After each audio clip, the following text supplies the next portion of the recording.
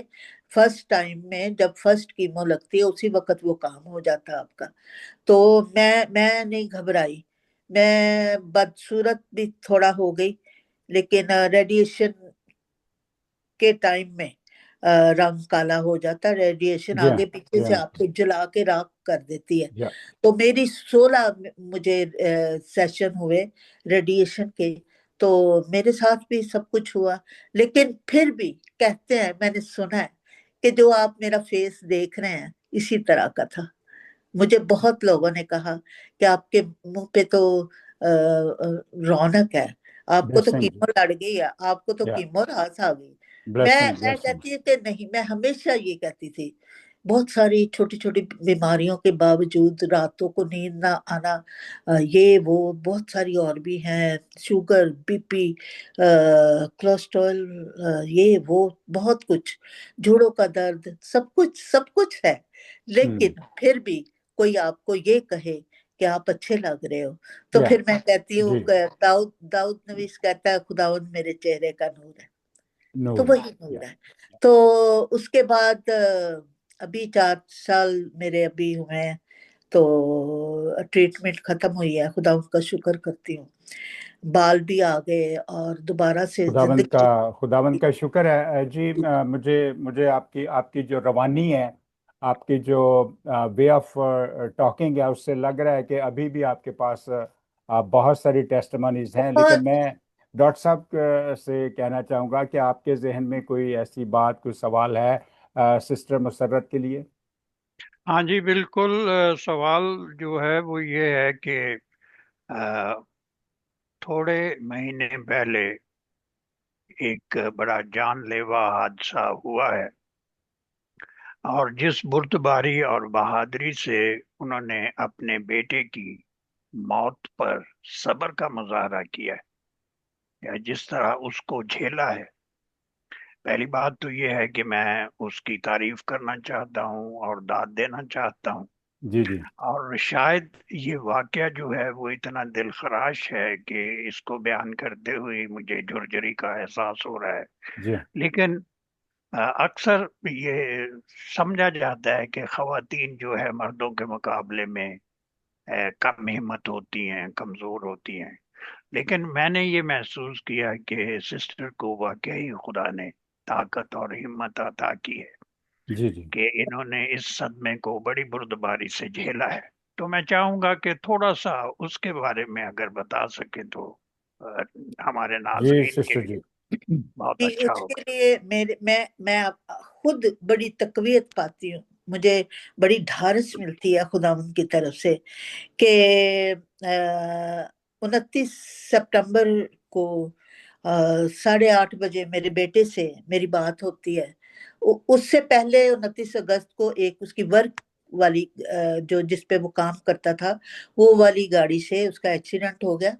और खुदावंद का शुक्र है, उसमें उसकी जान तो 1 महीना बच गई, लेकिन गाड़ी बर्बाद हो गई। गाड़ी बहुत बड़ी थी, 12 सीटों वाली, और वो उसके एयर बैग वगैरह खुल गए और सब बर्बाद हो गया। तो मुझे उस दिन वो काम पे नहीं गया, तो मेरे कहने पे ही मैंने कहा छोड़ ना जा, काफी दिन हो गए, कोई तूने रेस्ट नहीं किया। शायद मेरी बात समझ में आ गई या क्या हुआ। तो सुबह मेरे साथ फैमिली के साथ नाश्ता किया, उसके बाद कहता मैं आपको थोड़ी ग्रोसरी करके लेके आता हूँ। तो आए गया, वो निकला 2:30-3 बजे दोपहर को मुझे फोन आता है कि मामा मेरी मेरा एक्सीडेंट हो गया। तो मैंने कहा, एकदम मैंने कहा बेटा तू तो ठीक है? तो कहता हाँ मैं ठीक हूँ, पर मेरी गाड़ी बर्बाद हो गई, सारे एयर बैग खुल गए। तो मैंने कहा चल कोई बात नहीं, तेरी जान बच गई है, तू जी ठीक है। बस मेरे लिए ये काफी है, आजा घर। फिर वो उबर करवा के जो कुछ था उसके पास, ग्रोसरी वगैरह, मीट, वो लेके घर आ गया। बहुत कहा कि जाओ जाके अपना इमरजेंसी में जाके दिखाओ, लेकिन वो कहता मुझे फिजिकली कोई, मैं हर्ट नहीं हुआ, कुछ नहीं। तो मैंने कहा जब वो फ्रंट सीट के एयर बैग खुले होंगे वो तो सर में लगे ही होंगे ना बेटे, तो जाओ जाके तो पता करो। तो कहता वो ना इमरजेंसी में बहुत टाइम बर्बाद हो जाता, मैं नहीं जा रहा। ठीक 1 महीने के बाद 29 सितंबर को उसका दोबारा उसका एक्सीडेंट होता है। और हाई ब्लड प्रेशर का इश्यू तो उसको काफी देर से ही था, मेडिकेशन हो रही थी, डॉक्टर को दिखा रहा था और सब कुछ था, लेकिन शायद उस दिन उसको, उसने चेक नहीं किया कि बहुत ज्यादा हाई ब्लड प्रेशर होगा। यानी और ये तीसरी तीसरी दफा हो रहा है ये हादसा? नहीं, दूसरी दफा हुआ। दूसरी दफा। दूसरी दफा एक 29 अगस्त को हुआ उसका एक्सीडेंट, राइट, जिसकी राइट। गाड़ी तबाह हो गई और खुद वो बच गया। लेकिन एक होता है 29 सितंबर को, जी, जी। 29 सितंबर को जो होता है तो उसमें उसका बीपी, ब्लड प्रेशर हाई था, और ब्लड प्रेशर हाई होने की वजह से उसे स्ट्रोक हो गया और ब्रेन हेमरेज हो गया। ओ, और ऑडी गाड़ी में था, तो वो आपको पता ऑडी छोटी गाड़ी होती है, वो खुदावंद के फजल से वो 6 फुट तकरीबन 2 इंच का था। तो वो स्ट्रोक और ब्रेन हेमरेज होने के बावजूद वो खुद से उसने उल्टे हाथ से ऐसे करके खोला दरवाजा, निकला बाहर और ऑडी को हाथ ऊपर डालने की कोशिश की है कि कुछ मुझे सहारा मिल जाए, लेकिन वो नहीं हो सका और वो फिसल गया और वो नीचे गिर गया। और फिर पुलिस आई और फिर उसे उठा के वहीं वो ट्रिलियम हॉस्पिटल में, उसको नजदीक पड़ता था मिसिसागा में जो है, तो उधर ले गए। और वो हम ढूंढते रहे। 8:30 बजे मेरी बात हुई है, मैंने कहा बेटा मैं क्या बनाऊं, क्या खाओगे? तो क्योंकि मैंने बताया कि वो थोड़ा उसका फैमिली मैटर चल रहा था, तो वो मेरे पास ही होता था, 4 साल मेरे पास ही रहा। तो मेरी ड्यूटी होती थी उसको खाना देना, पकाना, करना, हर एक काम उसका करना। तो उसने मेरे से बात की है, मैं कहता कि मैं आता हूँ एक एक घंटे में, 1 घंटे तक मैं आ जाता हूँ वापस। तो वो नहीं आया। फिर पता चला, हम फोन करते रहे रात 10-11 बजे तक मैं उसको कॉल करती रही, नहीं लगता रहा फोन, पावर ऑफ जाता रहा।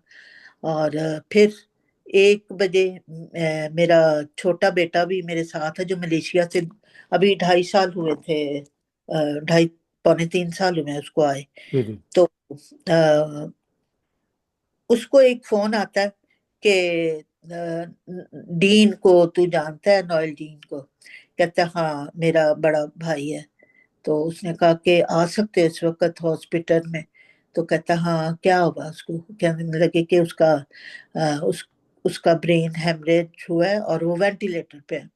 ठीक है। मेरा कमरा नीचे है, तो मुझे आके बताता है, तो कहता है कि मामा जाना है हमें।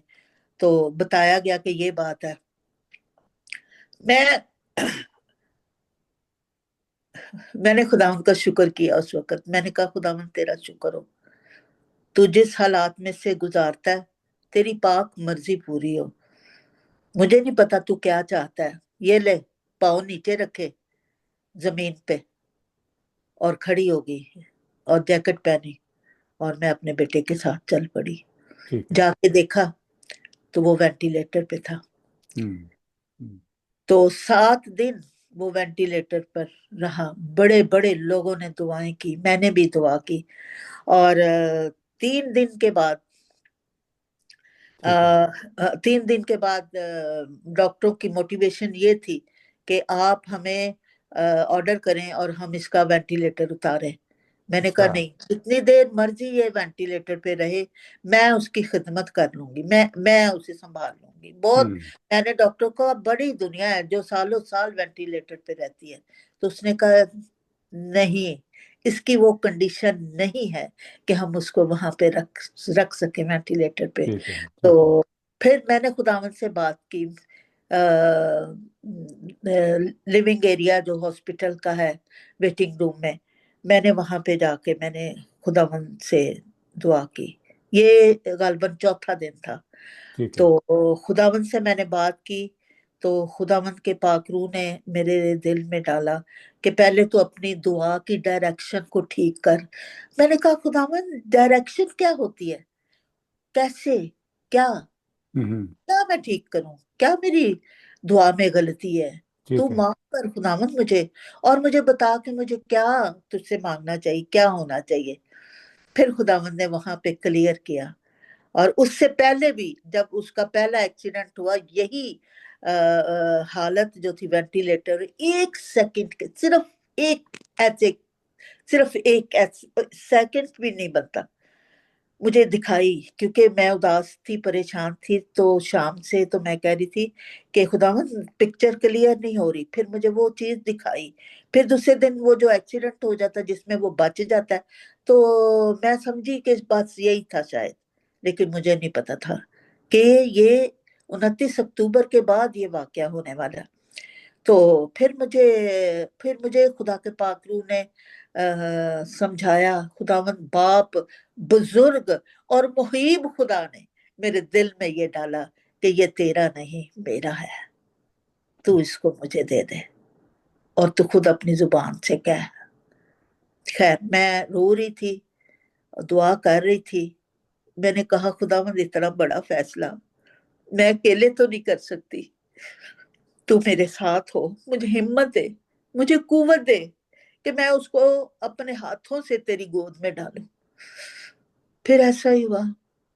फिर मैं उठी, मैं उसके रूम में गई, और मैंने उसके सर पे हाथ रखा, और मैंने दुआ की, और खुदावंद से कहा, ले ले खुदावंद, ये पहले भी तेरा था, अब भी ये तेरा है, आप भी तेरा। लेकिन दुनिया में रहते हुए ये तेरा भी था, मेरा भी था, तो अब ये सिर्फ तेरा है।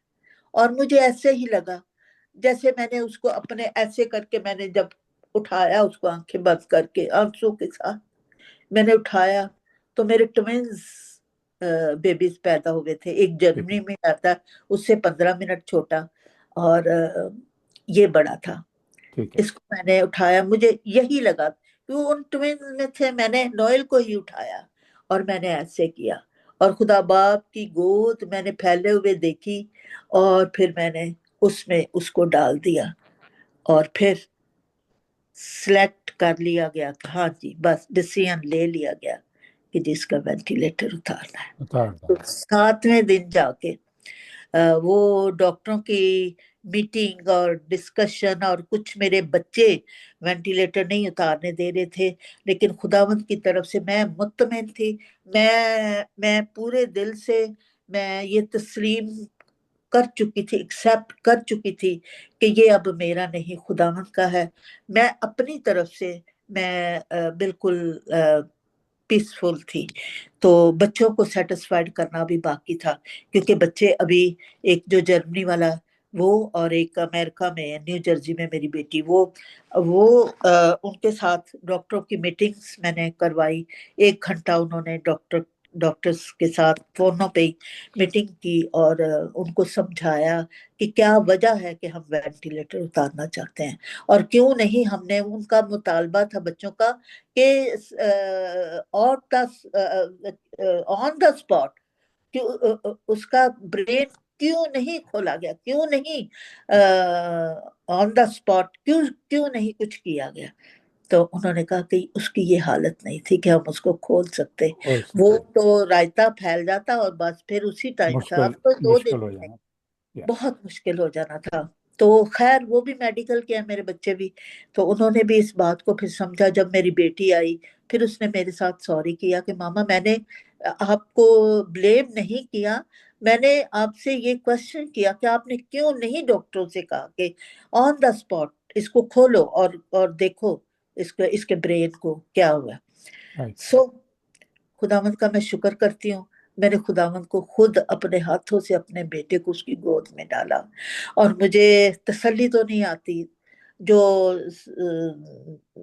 रोने धोने वाले सीन जो है वो तो दिन रात चलते हैं। एक माँ हूँ, मैंने हाँ खुदावंद से कहा मुझसे ये हक ना छीन खुदावंद। और मैं ये फिर मेरे दिल में खुदावंद ने ये भी डाला कि जो मुझसे ज्यादा प्यार करते हैं अपने किसी भी अजीज को, रिश्तेदार को, बच्चों को, खामद को, बहनों भाइयों को, वो तो मेरे लायक ही नहीं है, वो तो मेरी बादशाही में दाखिल ही नहीं हो सकते। तो खुदावंद मुझे तेरी बादशाही में दाखिल होना है। आखिरी जो बात कहूंगी, मुझे वो हिस्सा नहीं गंवाना जो खुदावंद ने जाते हुए कहा था यीशु मसीह ने, मैं जाता हूँ तुम्हारे लिए जगह तैयार करता हूँ। मेरे बाप के घर में बहुत से मकान हैं, अगर ना होते तो मैं तुम्हें कह देता। तो मुझे तो वो मकान हासिल करना है, मुझे तो वो जगह हासिल करनी है, मुझे तो वो खुदावंद के जलाल वाला घर मुझे देखना, अपनी जगह को लेने के लिए मुझे इन चीजों से मोहब्बत नहीं। आज तक मैं, अभी तक मैं, आइंदा दिनों में मैं अपने बेटे के साथ जो जन्मी वाला आ रहा है तो शायद मैं उसके साथ उसकी कब्र पे जाऊं। मैं खुदावंद मेरा पाक खुदा कब्रों पे भी बिलीव नहीं करता, ना हमें नहीं कहता कि नो, हम कब्रों पे जाए। मैं आज तक क्योंकि मैं, क्योंकि क्योंकि जैसा आपने कहा कि उसने हमारे लिए मकान बना रखे हैं और उसने कहा कि मैं जाता हूँ, वो कब्रों में नहीं, वो हमें मकानों में लेके जाना चाहता है। जी और यही वो बात है, यही वो चीज़ है जो कृष्ण मसीही लोगों को के लिए एक बहुत बड़ा इत्मीनान है। और वो हाँ, है कि लाइफ जो है वो आफ्टर डेथ भी है। हमें वो है जिंदगी चाहिए जो इस जिस्म की मौत के बाद भी जिंदगी हमें मिलती है। और उसी का दर्स हमें दिया गया है, उसी जी के मतलब। और वो सारा यीशु के आने का मकसद, यीशु की तालीम का मकसद, उसका सलीब पर चले जाना, दफन होना, मुर्दों में से जी उठना, ये सब उस जिंदगी से का अहाता करता है कि हम इस जिस्मानी जिंदगी को खोकर उस अजली जिंदगी को हासिल कर पाए। बिल्कुल, आमीन आमीन। और वो हिस्सा बड़ी मुश्किल से मिलता सर। ट्रू, मैं कहती हूँ आई खुदा एग्री। का पाक रूह अंदर लेना, जो वो भी बड़ा स्ट्रगलिंग चीज है। वो भी अगर वो आ जाए तो वो सेंसिटिव भी बहुत है, जल्दी से फिर वो आपसे और दूर हो जाता है। और उसके लिए बहुत कुछ सेक्रीफाइस करना पड़ता है। और उसके लिए, उसको कायम रखने के लिए बहुत बहुत सेक्रीफाइस। बहुत टाइम लगता कोई बात। है। या तो खुदावंद में हम मजबूत हो जाएं। दूसरों के लिए ये मेरा पैगाम है कि किसी चीज के साथ, दुनिया में किसी भी चीज के साथ हम दिल ना लगाएं। कलाम में लिखा है कि जमीन की चीजों के मुतलाशी ना रहो, आसमान जी की चीज जी जी, में तो आसमान की चीजों के मुतलाशी रहना। बिल्कुल बिल्कुल सही कहा आपने जी। डॉक्टर साहब, वक्त आप इजाजत नहीं देता, अगर जी एक दो मिनट में जी कुछ जी, कहना मैं चाहेंगे? यही कहना चाह रहा हूँ कि मैं जैसा कि पहले अर्ज किया था कि सिस्टर की गवाही बहुत ही पावरफुल है। खुदावन ने इनको हिम्मत और ताकत दी है कि ना सिर्फ इन्होंने कैंसर जैसी मूजी बीमारी पर फतह हासिल की है, जी बल्कि इस सदमे को झेलने में जो उन्होंने एक्स्ट्रा ऑर्डिनरी करेज का मुजाहरा किया है, इसकी दाद देना बहुत जरूरी है। और मुझे एक अपना ही लिखा हुआ शेर जो है वो याद आ रहा है जी जी। कि मौत का डर नहीं मुझे दानिश, हाँ हाँ मौत का डर नहीं मुझे दानिश, मेरी यस्सू से आशनाई है। हाँ हाँ वाह, हाँ। बहुत खूब डॉक्टर साहब, बहुत खूब कहा। और क्या वक्त तो खत्म हुआ चाहता है, इसी के साथ सिस्टर जी इजाजत, डॉक्टर साहब इजाजत दें मुझे। और बहुत बहुत शुक्रिया खुदाबंद ने चाहा आप तो फिर सबका। मुलाकात होगी। और जरूर। Very encouraging sister ji, thank you very much. बहुत मशले राह हैं आप सबके लिए, और खुदा करे कि हम सबको ऐसी ही सलाहियतों से नवाजे। आमीन। आमीन।